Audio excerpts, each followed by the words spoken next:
Hey guys, today I'm going to be sharing with you my fangirl favorites for February 2022.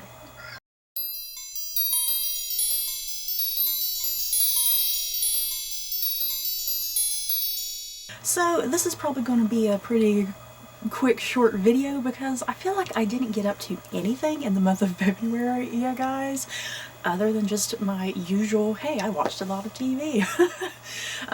So yeah, that's pretty much what I'm going to primarily be talking about in this video. Just some TV shows that I got around to watching this month. Quite a few of them are still ongoing, so I don't really have too much to say about them. Just some general impressions.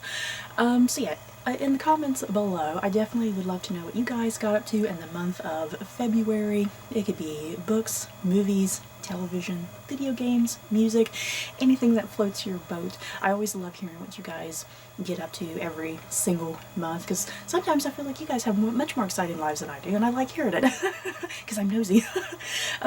So yeah, as far as some TV shows that I got around to watching this month, first up, I guess a show that did conclude this month was the Book of Boba Fett, you know, in the Star Wars universe on Disney Plus.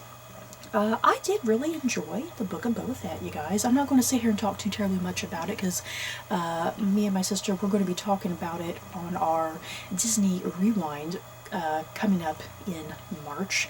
So stay tuned for that if you want to hear our thoughts on the Book of Boba Fett, because I think we definitely have some thoughts and opinions. I definitely have some thoughts and opinions about it because I have some rather mixed feelings about it.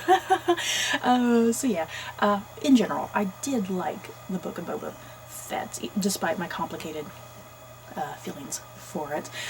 So stay tuned for that in March, you guys. Some other things that I watched, I have been loving The Gilded Age. Yeah, guys. The Gilded Age on HBO Max, or HBO, is it? You know, I'm getting very confused about what is on HBO technically, what's on HBO Max technically. I'm just very confused. Either way, I've been watching The Gilded Age through some format there. The Gilded Age taking place in like the late 1800s in New York. It's this whole battle between old money versus new money. I love all that rich people drama, yeah guys. It's definitely very, very reminiscent of something like Downton Abbey, if you loved Downton Abbey. And I guess that's because Julian Fellowes, he is the creator, and is he the writer too? Is he the creator and writer of The Gilded Age, or is he like just the creator of The Gilded Age? I should have done some research there and looked it up. But either way, Julian Fellowes also like created and wrote Downton Abbey. So yeah, there's definitely a connection there to some degree. So if you loved Downton Abbey, you'll most likely really love The Gilded Age. But yeah, loving The Gilded Age. Can't wait to see where the season concludes, yeah guys. Something else I'm watching. I started watching Pam and Tommy. You know, about Pamela Anderson and Tommy Lee. Yeah, this show airs on Hulu, and it's pretty much about the relationship between Pam Anderson and Tommy Lee and their notorious sex tape. Normally, this would be the show I would not like or probably even enjoy, but the big draw for me, the reason I was like, I gotta give this a shot, is because it has Lily James and Sebastian Stan playing Pam and Tommy. And to me, that was just a very intriguing casting choice for those roles. And the thing is, the performances so far, and just the way they look, the hair, the makeup, the clothing, it's like the two of them are pulling it off. At least in my opinion, I think they're pulling it off. But yeah, I normally just would not care for this type of show.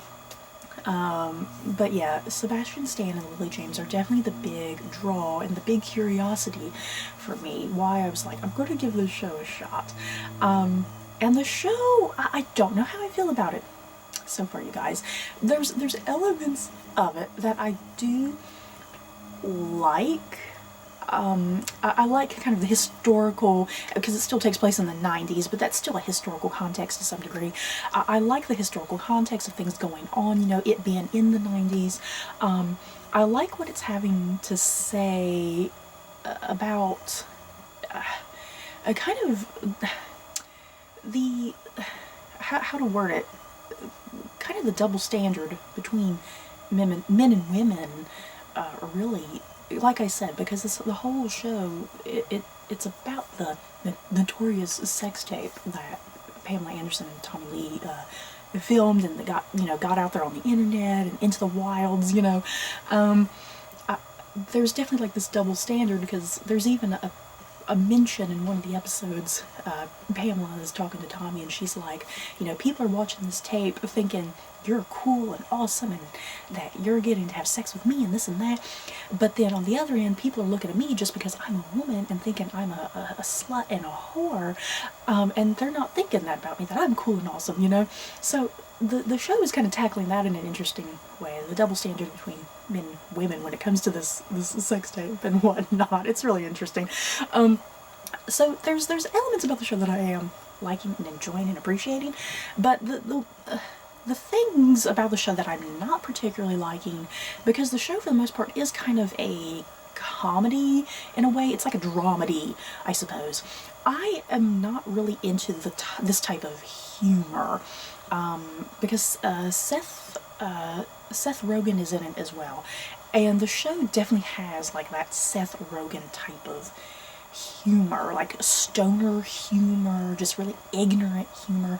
I am someone who's not really into humor like that, to be quite honest. So that's really the big thing about the show that is not appealing to me, is the humor. But like everything else I'm liking, so it's really weird how I feel about the show. But yeah, anybody else watching Pam and Tommy, and what are your feelings on it?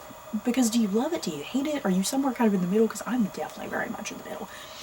And then another show that I started watching was Bel-Air. Bel-Air being on Peacock. And Bel-Air, if you can't tell from the title, it is a updated, modern reimagining of The Fresh Prince of Bel-Air, which I think all of us know, from the 90s, starring Will Smith.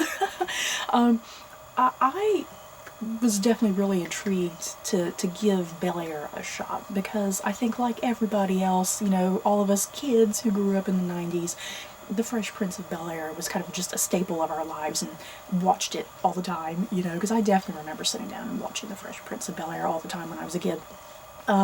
So I wanted to give Bel-Air a shot and kind of compare it to, the original, which the original was a comedy, and this new adaptation is supposed to be, like I said, it's supposed to be modern, more serious, tackling more serious subjects, I guess.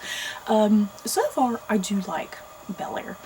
I think there is some good potential there.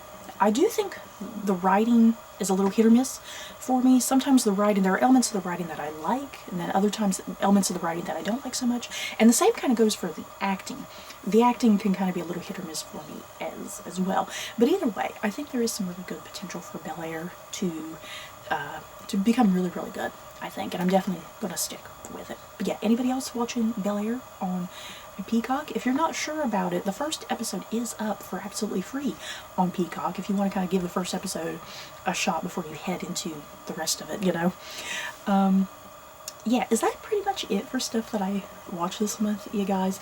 At the time of filming this video, because I'm kind of filming this video fairly early in the month of February, at the time of filming this video, I haven't started something like Vikings of Valhalla, because that's coming out at the very, very end of February. So I'll probably start talking about Vikings Valhalla in my March Fangirl favorites and whatnot. So yeah, that's pretty much it for things that I watched this month, you guys. Like I said, I don't really have anything too terribly exciting to talk about. So that completes my Fangirl favorites for February, you guys. As I mentioned at the top of this video, what did you guys get up to this month? It can be anything. I don't care what it is. Anything that gave you joy, any hobby that you like doing, just let me know. So that's it for this video. Don't forget to like, comment, and subscribe. And if you like this video, you may like these other videos. Bye, guys.